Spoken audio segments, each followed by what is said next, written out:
There's a passage in the New Testament that kind of rocked my world in this area. 1 Corinthians 2, 1 through 5. Paul is talking about communication. He's talking about oral communication in particular. And he is saying the gospel itself kind of redirects his communication style. And he says in that passage, I was with you there in Corinth in weakness and in fear and in much trembling. He was not, when he was on stage, he was not a glittering personality. He didn't have a lot of pizzazz. I mean, there were schools of rhetoric in the ancient world where you could pay a fee and go, as it were, and professionalize your communication. Yes. Isn't that how Augustine became a believer? Yeah.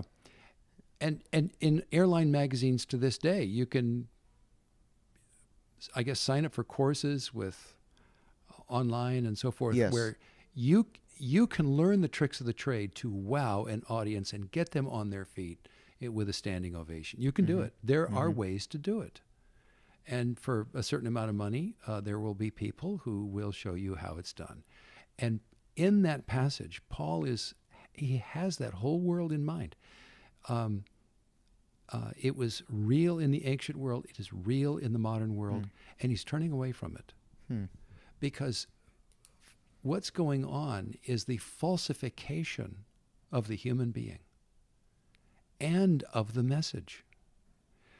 The rhetorician of the ancient world and of today, they don't call themselves that today, but the rhetorician looks at the audience and says, how can I manipulate them to get them from point A to point B where I want to take them? Yes. And so I'm going to wow them with my flash and my pizzazz and my self-display. They're going to be amazed, and by the sheer force of my personality and my brilliance, I'm going to move them over here. Paul says, Paul just wouldn't stoop to it because his whole message was the cross. Yes. Which was not pizzazz and flash and self-display. It was humility. So what mattered most to him was the message. And he announced the message to all kinds of people, deeply desiring to persuade them. But even as he was announcing the message, he was trusting in God to be persuasive in it, even if he was an ordinary man. So what I'm trying to say is that passage has disciplined the way I think about communicating and has moderated that impulse that I feel to be impressive. And has said, no, what matters here is not you and how you are perceived. What matters is the message and how it is heard. So it's an appeal to honesty and transparency and even vulnerability. And we all know that's really very deeply wise. But that's also the communication God will bless. Well, if the real purpose energizing me is that I will wow these people, they will walk away from this experience thinking, that man is amazing. Okay, then I've really lost my way. That is not the point. Even in business, it's helping people, not impressing people. That is the point. Yes. And that will succeed. Yes. God will bless it. Yes. But we all have this desire. What basically, Kent, here's what's wrong with the world. They just don't appreciate how wonderful I really am. Yeah. And I really need to help them see that. We all feel that way. Yeah. Yeah, that is true. When will you script your communication, even if it's in a meeting, not just over the pulpit, but when will you feel like this is worthwhile to write out almost word for word? Yeah.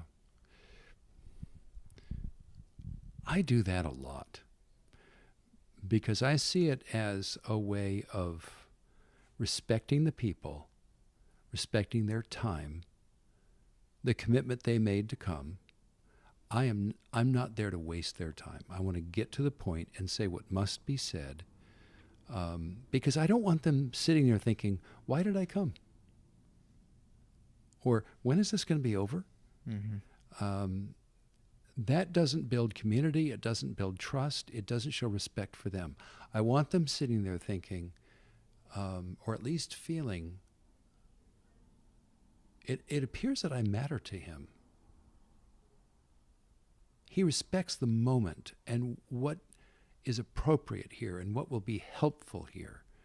And if I can be consistent in doing that, then I build a relationship with the people. Then we can really accomplish something. Yes. Okay.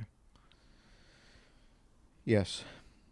Anything else come to mind that maybe you use subconsciously or just out of habit that could be helpful for novices that are looking to improve their vocal communication? Actually, there is a TED Talk that has helped me greatly by Simon Sinek. It's about how great leaders motivate people. It's 18 minutes, really worth looking at.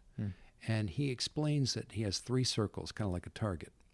And the outward circle is what? What's going on? What's the product? What's the event? And so forth. The next circle inside is how.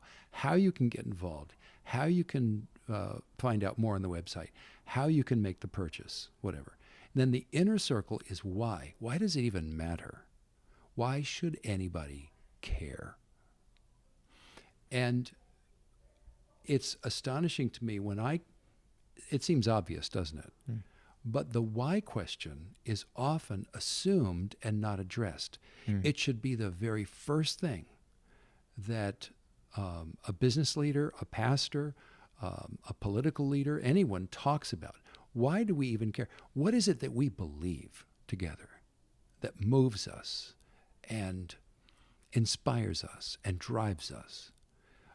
And if we share that belief, then here's something that can help us. And here's how you can get involved. Yes. That's a different way of communicating. Mm-hmm. And that actually honors the human being and the deepest questions of the human heart. Mm-hmm.